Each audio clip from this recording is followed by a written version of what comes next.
here today. We have 190, and many people, including some of you, didn't know until today or yesterday when I spoke with you that your presence is always required and accepted and welcomed at any of the meetings that I am doing for public relations. So I'm delighted to see all of us here today. Thank you. Appreciate Hans, it. I am turning the mic over to you and looking forward to a 20-minute training so that we are all in sync, and then I'll be calling on my team members to further fill all of you in on what we're going to be doing as a team. Thank you, Lisa, and good morning, everyone. My name is Hans Thoma. I conducted the VPPR training last winter, so Lisa asked me to present those slides today. I'm going to go over the responsibilities of the VPPR and review some common online tactics that you can use and some traditional old school tactics as well. But first, let's talk about what the VPPR actually does. The primary responsibility is to promote your club to the outside world by any means necessary. And the objective, of course, is to gain new members. A lot of people are confused about what is the difference between the VP membership and the VPPR. Well, the biggest difference is that, the VPM is the primary contact for your club. So anytime that someone sends an email asking about membership, that person should be the one who responds and encourages them to visit. If that person does visit, then the vice president of membership should sit down with them during the meeting and answer their questions. You, on the other hand, are the person who comes up with the advertising strategies to attract those guests to your club in the first place. So you're responsible for maintaining the public face of the club, including all your websites, and coming up with any advertising that might attract people to, it might encourage them to contact you. But the actual point of contact should be the vice president of membership. Another way of thinking about this is to think about fishing. The VPPR can be, you can described as the person who designs bait, while the VP of membership is the person who reels the fish in. Okay, so you are responsible for designing the strategies, whether that means advertising or flyers or Facebook posts. You're responsible for coming up with ways to attract people, and then the VP of membership actually speaks to those people and tries to persuade them to join. The first step that you should consider doing is to sit down and think about what kind of members your club wants. Does your club have a particular specialty? Like, are you a specialty club? Are you a humorous club? Are you a debate club, or are you just a regular club? And where does your club meet? Are you in person only? Are you hybrid or remote? Because that affects the type of advertising that you would do. If you are a hybrid club or a remote club, then you could actually recruit from all over the world. And many clubs in District 57 actually have members from across the world. And that's because they advertised on Facebook. They said, okay, here's our upcoming meetings. Here's an open house we're doing, or here's a special meeting that we're doing, maybe a speak-a-thon. And they put it on Facebook, and that attracted people from other countries to visit. The third possibility is that you may be a corporate club, most of which are restricted to employees. And if that's the case, then your marketing and advertising needs to be more internal. In that case, I would recommend contacting Ashley Harkness. He has a full presentation about how to promote your club within your corporation. Now, let's talk about the main activities that you should be doing online as the VPPR. The first and most critical responsibility that you have is to make sure your club's information is correct on Toastmasters International's website, because that's how most people find your club. There's a page called Find a Club, which allows people to search for the nearest club, and you need to go on there to make sure your meeting details are correct, that they have the correct time and day and address, and that the street map is correct. Because if it's not, then you're giving people the wrong impression. Additionally, you need to make sure that the contact email is correct. Ideally, the vice president of membership is the person who should be receiving those emails. So if that person has not received anything for several months, then something's probably wrong. I've provided information on the slide about how to go in and edit that contact information. But please, you should really make sure that someone has been receiving those emails. Talk to your vice president of membership. If you don't have one, talk to your president, but someone needs to be receiving those emails, and you need to make sure, you need to find out when the last email was. Was it several months ago? If so, there's a problem, because most clubs should be receiving at least one email a month, if not more. So if you're not receiving that many, something's wrong. They probably have the wrong email address. Your second responsibility is to maintain your club's webpage, which is provided by FreeToastHost. And I have some information on that slide talking about how to log in and edit that page.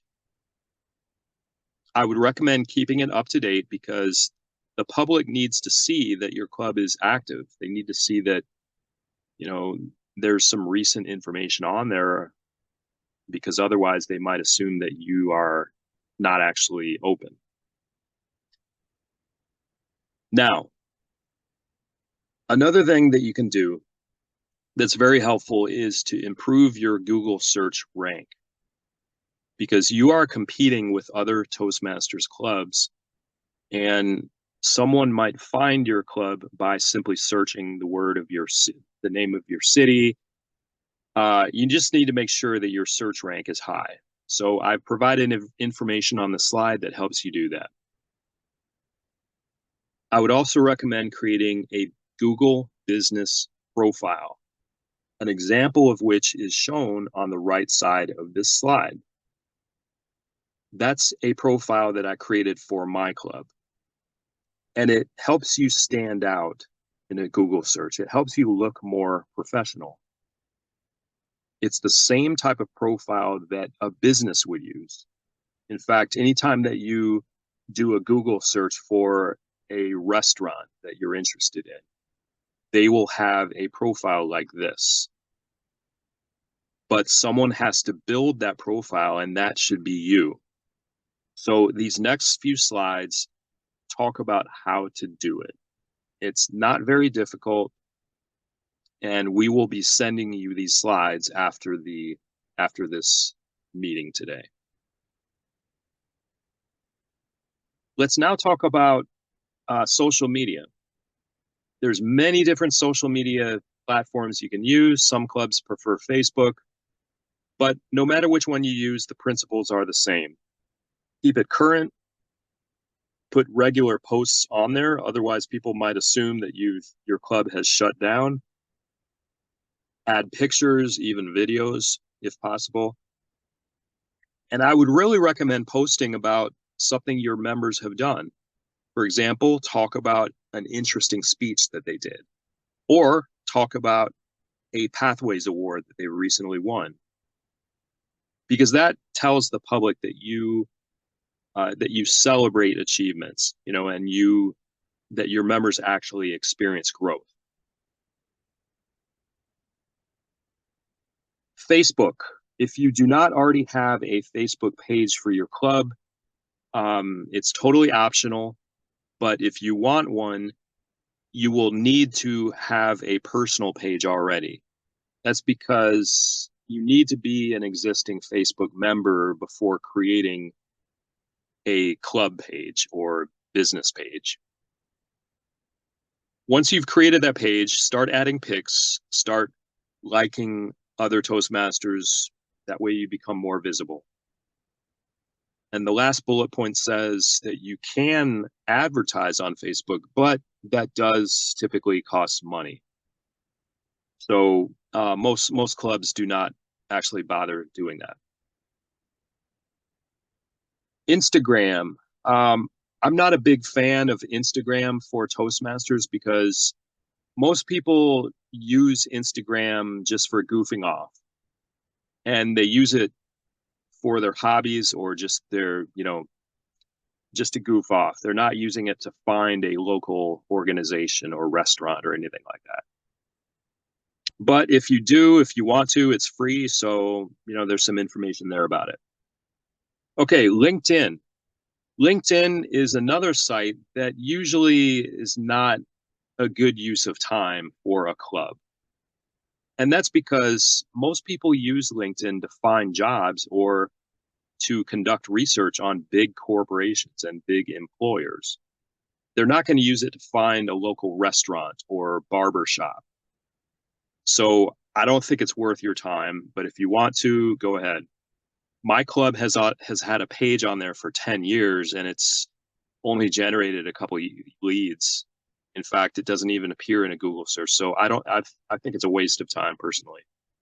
A better alternative than LinkedIn is something called Alignable. Alignable is a platform that's very similar to LinkedIn, but it's targeted to local businesses, small businesses, and organizations.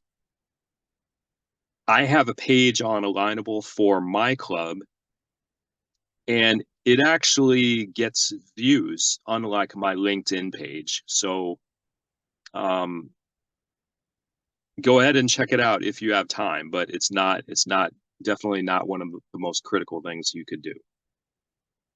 Nextdoor is another social media platform. You may be familiar with it. People announce yard sales and neighbor events on it. So it might be an opportunity. I personally don't use it, but I've heard some clubs do. YouTube. YouTube is something your club could do. Your club could create a YouTube channel and post videos of some of your speeches. That might be motivating to some of your members who would like to get some visibility. Like maybe they own their own business or they're a consultant and they would appreciate having the visibility of their speech on YouTube. So that's something to think about. And again, it's free. The last social media platform I'm going to talk about is Meetup. It's a social organization, a social event platform. And Sri has a group of slides that she's going to walk through because she is heading up the Meetup platform for Toastmasters this year. So Sri, take it away. Good morning, everyone. My name is Sri Gudreddy. I am the Meetup contact person for District 57. So Hans just dropped off while talking about the social media presence for your club. There are various platforms, as he was mentioning, Facebook, LinkedIn, Nextdoor, and Meetup. As I would like to say, these social media platforms will attract community from various groups, and Meetup here, especially, it attracts community members based on the interests. So it matches the members' interest to your club's interest. So it's usually used to host and organize events, and it matches the interests of the members to the events happening in that area. So why use Meetup? So increase your visibility in your community and to promote your club events. As Hans mentioned, VPPR is a bait. So you're promoting your club events by posting pictures, talking about the meeting speakers and what is happening in that meeting. So that way, community members will know and will be interested in attending your meetings. And the best thing is it is subsidized by our district, so there is no cost. As Hans mentioned, Facebook might have a cost for advertising, but here it is all free. So I encourage all the clubs to use Meetup. And D57 Meetup, we have a lot of 17 subgroups. In fact, as you can see, they're all dispersed across the D57 geographical areas, and we are going to have one subgroup for each area in D57. So each area will have multiple cities under it, and we have clubs in multiple cities in that area, so they can join that subgroups. And if a community member's interest like communication or leadership matches what you are providing in your club, they'll be able to see the events, your meeting events, the times, and so it will be easy access for them.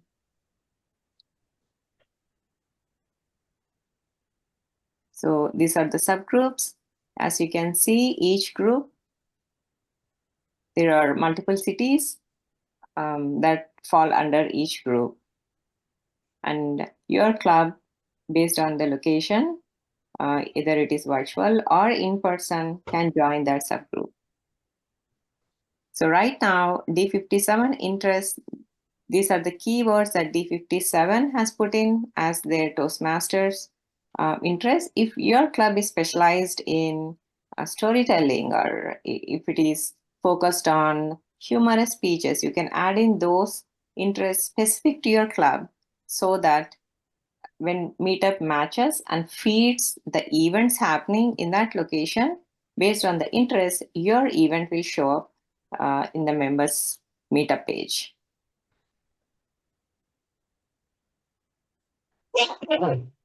And here I have two resources. You can go to D57TM Meetup page in our D57 Toastmasters website, which has a sign up sheet. If your club is not using Meetup and if you're interested to sign up for the Meetup, please go to this page and do sign up. And there are training videos how to access Meetup. And also here is a link of our district Meetup page. And I have to say is not only to attract members to your club, Meetup can be used locally to your club members. If all your club members are signed up to Meetup, they can do RSVPs. They can post how the meeting was that day, publish pictures. That way, it can attract more members from the community to your club.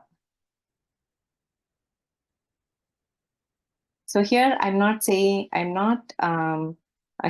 how to do it, how Meetup is set up. We'll be having trainings on how Meetup can be set up to your club and how it can be used. And we'll be having hands-on workshop to make it easy for you.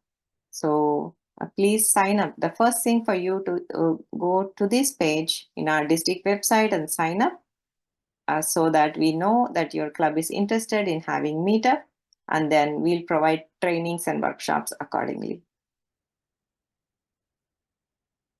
And if you have any questions, I can take a few questions.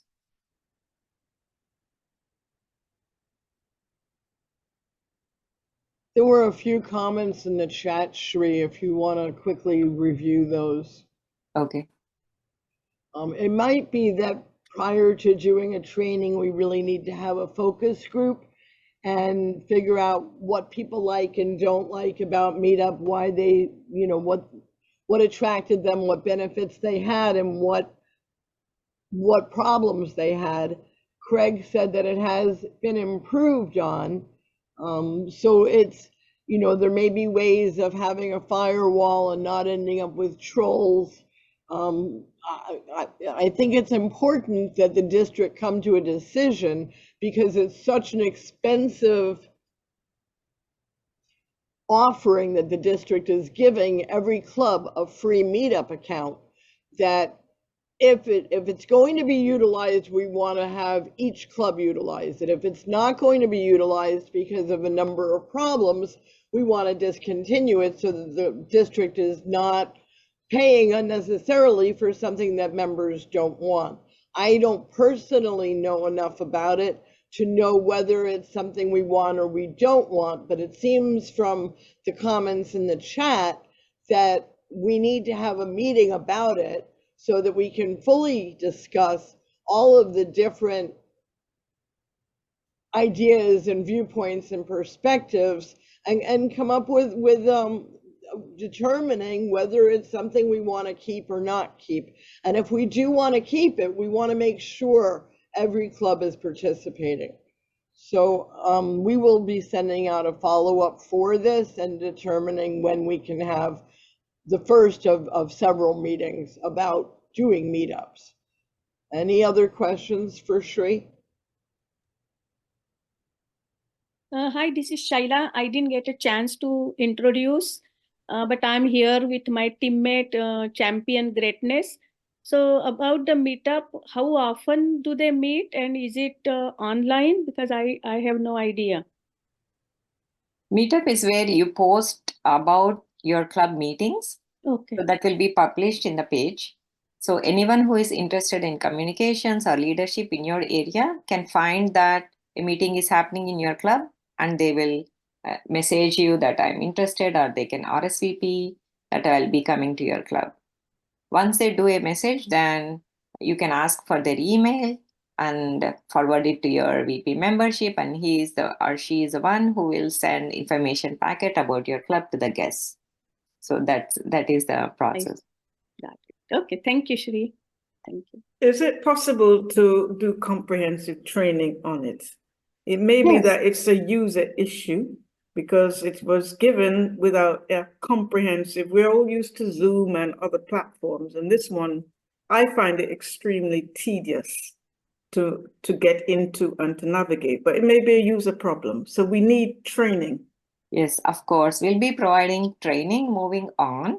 So right now, the first thing is to show your interest that you are interested in using Meetup, and we'll be providing training, hands-on workshop.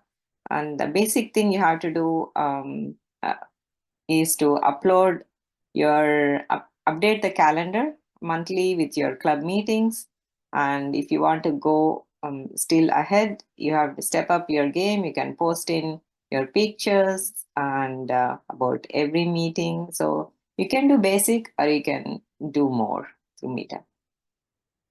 So I have a question, Shri. So what are the kind of organizations that are using Meetup? Because I've not heard about it. And what are the kind of people who are coming into it?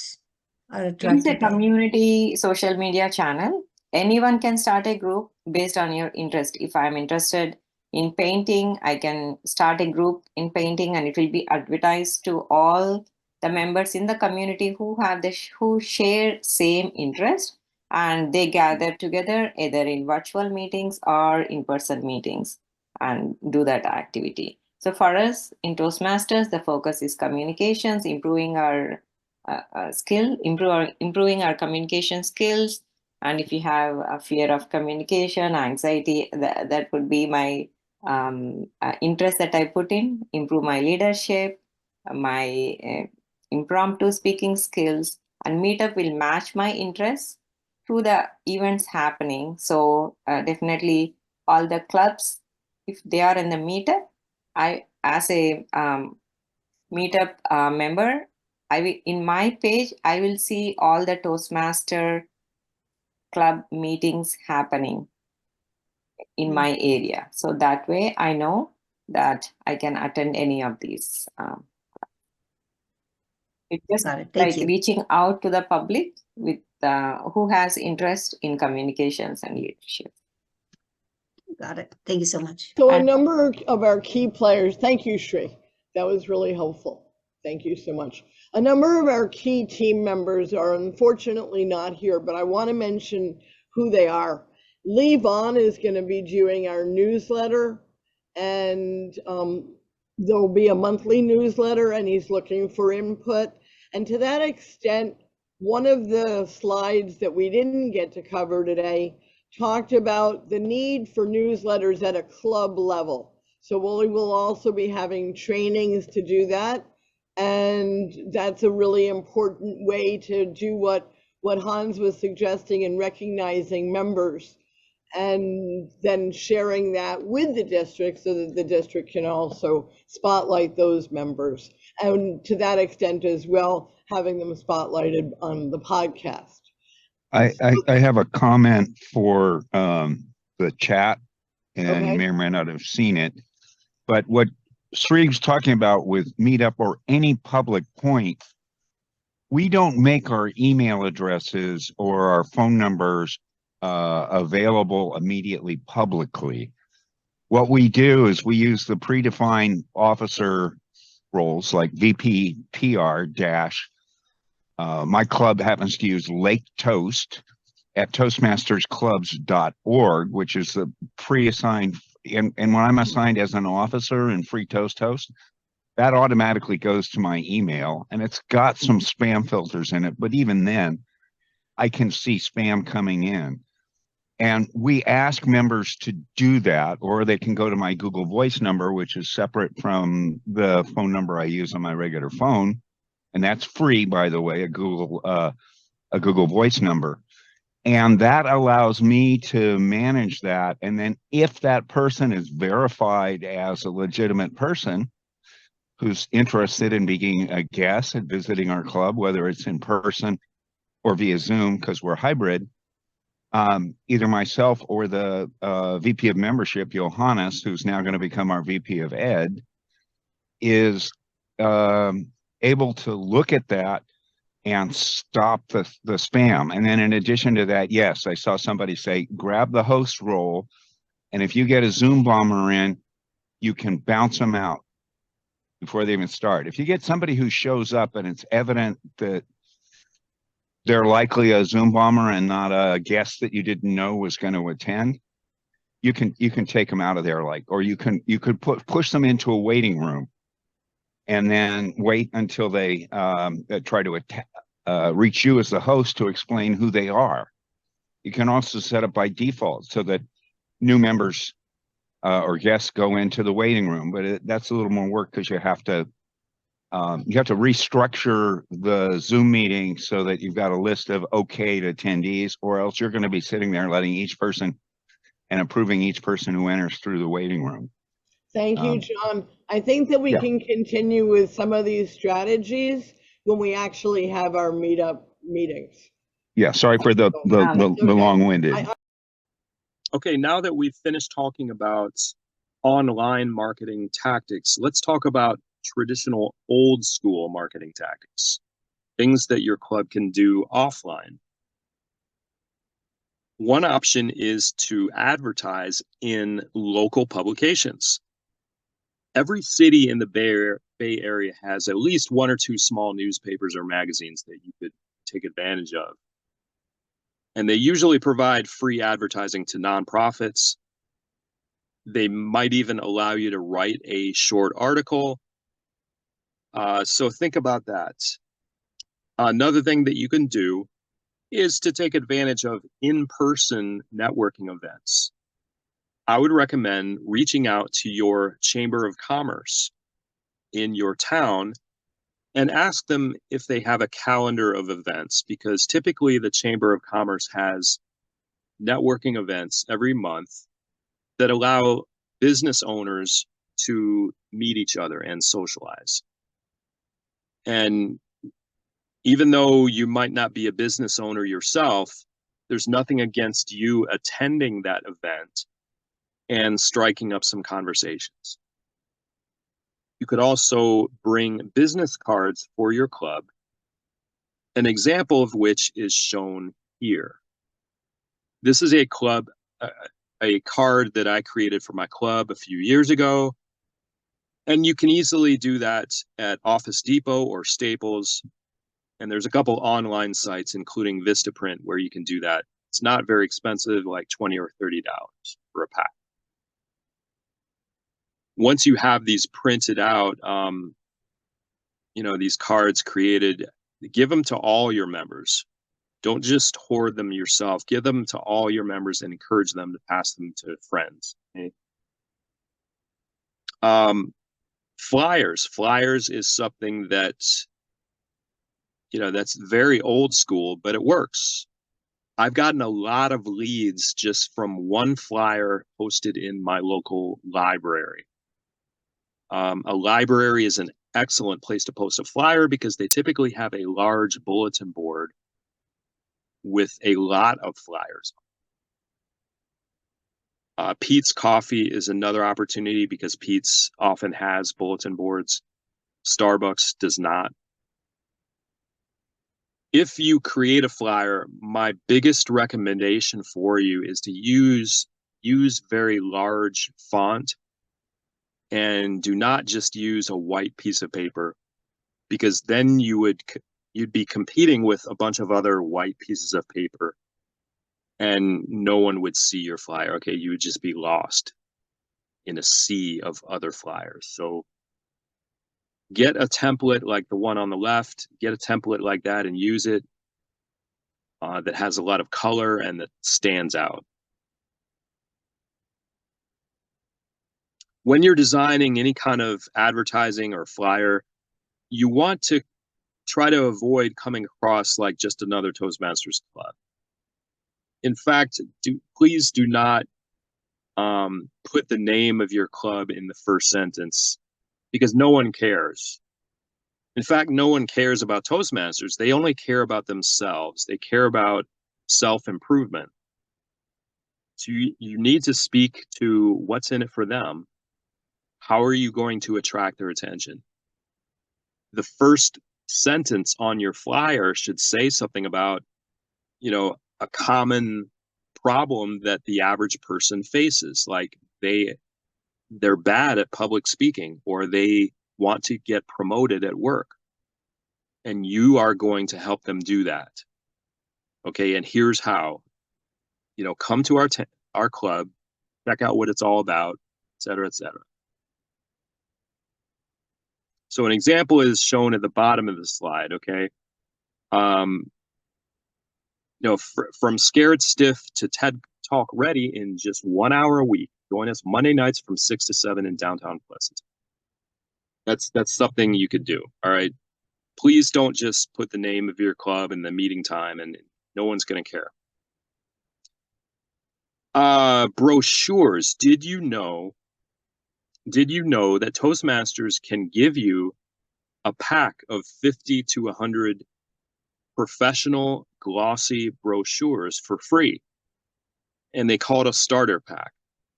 And I've provided the link right here. So when you receive these slides from us, you will be able to click that link and get it.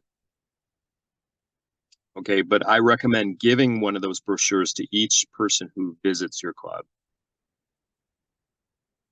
Graphics, there's another link here where you can get official Toastmasters graphics for your advertising or flyers.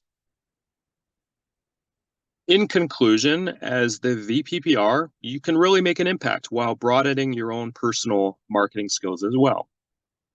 I'd recommend that you work hand in hand with a VPM to attract visitors and convert them into members. Good luck. Back to you, Lisa. Let's go back to introducing our team. So I'm going to turn the mic over to Dee Marie. I'm thrilled that Dee Marie will be managing our podcast. And Dee Marie, the mic is yours. So let me just say hello to everyone, all of the VPPRs. I don't know if Lisa has already explained it, but we're looking to recruit and work very forcefully and very intentionally with the VPPRs that will be designated as ambassadors. You will be representing your club, and we will all be putting forth one huge effort. The biggest thing that all of us have to understand and realize when it comes to maintaining our sustainability as a club is membership. So our podcast, which we are working on a name as we speak, we're coming up with a mission and vision statement to set it up in the way that it should be. We already have an introductory video that we'll be showing whenever we do our podcast presentations. And I say we because I'm working with an assistant, and that person is Alex Baelish. He was not able to be here today, but we are excited because there has not been a podcast that has had a sustainable record in the past. So we have like a clean slate. And with that being said, we're off the ground and running. We're looking forward to interviewing people on our podcast that can help us to pass the word and to get out the understanding that Toastmasters is not that club that only old people belong to or people who don't know what's going on. We want them to see us for who we are. We're part of your life. We can help you to get things done today by knowing how to speak, what to say, and the enthusiasm and passion that you express when you do speak. So the podcast will help to get that message across. But the one main thing that the podcast will do, we're going to link ourselves to whatever the district is doing at that time so that everybody is promoting the same general theme. It's coordinated, it's intentional, and it's productive. So I'm excited. I'm looking forward to working with Lisa and the VPR, the PRM team. So yes, we're excited about the potentials for 2025, 2024, 2025. And as you can see, I'm so excited. I'm a year ahead of myself. But we are looking forward to an exciting year. So let's get on board and make it happen. Thank you, Lisa. Yeah, we know that with you at the helm, DeMarie, it will definitely happen. And it won't just happen, it will happen as big and superbly done as possible, because everything you do is like that. So thank you, DeMarie. We're looking forward to people here volunteering to help with making sure that DeMarie is successful. And it's an opportunity for all of you to learn more about podcasting. I mentioned two other key players. One was a webmaster, Gerlando, who is not able to be here today, and also Eric, who is our calendar person. Unfortunately, we need to wrap up. They will be having us go back to the main room any moment, but I want to thank all of you, my contributors, my team, my room monitor wing, for a fabulous training session. I hope that all of you filled out the brochure. I'm sorry, not the brochure, the survey, and that you'll order the brochure that was suggested by Hans. Hans will be sending to all the VPPRs the deck from today, as well as the Google survey, and we're looking forward to having additional meetings, probably once a month, plus trainings on a regular basis, so that you can all learn and share the wisdom that you've gained from your experience in PR. I am looking for several key players.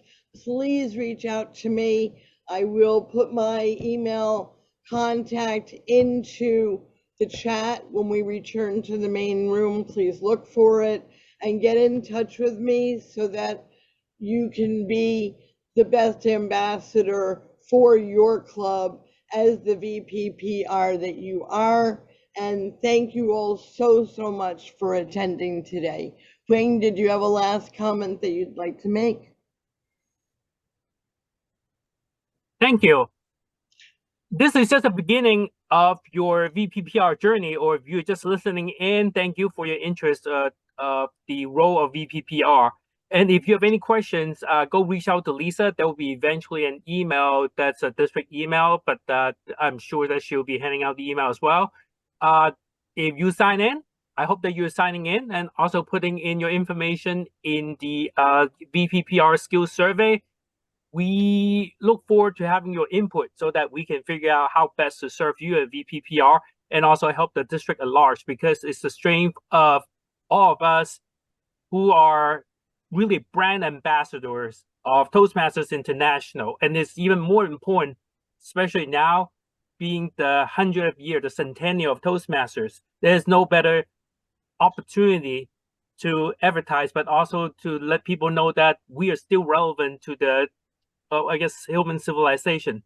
I want to thank you for attending and thank you for sharing your experience, but also some of your troubles. I mean, we all learn from others to help us to survive some of these tough circumstances. I'm so sorry to hear about some of your situations, but I hope that we can help each other out to make sure that we can do what's best for our club and our members.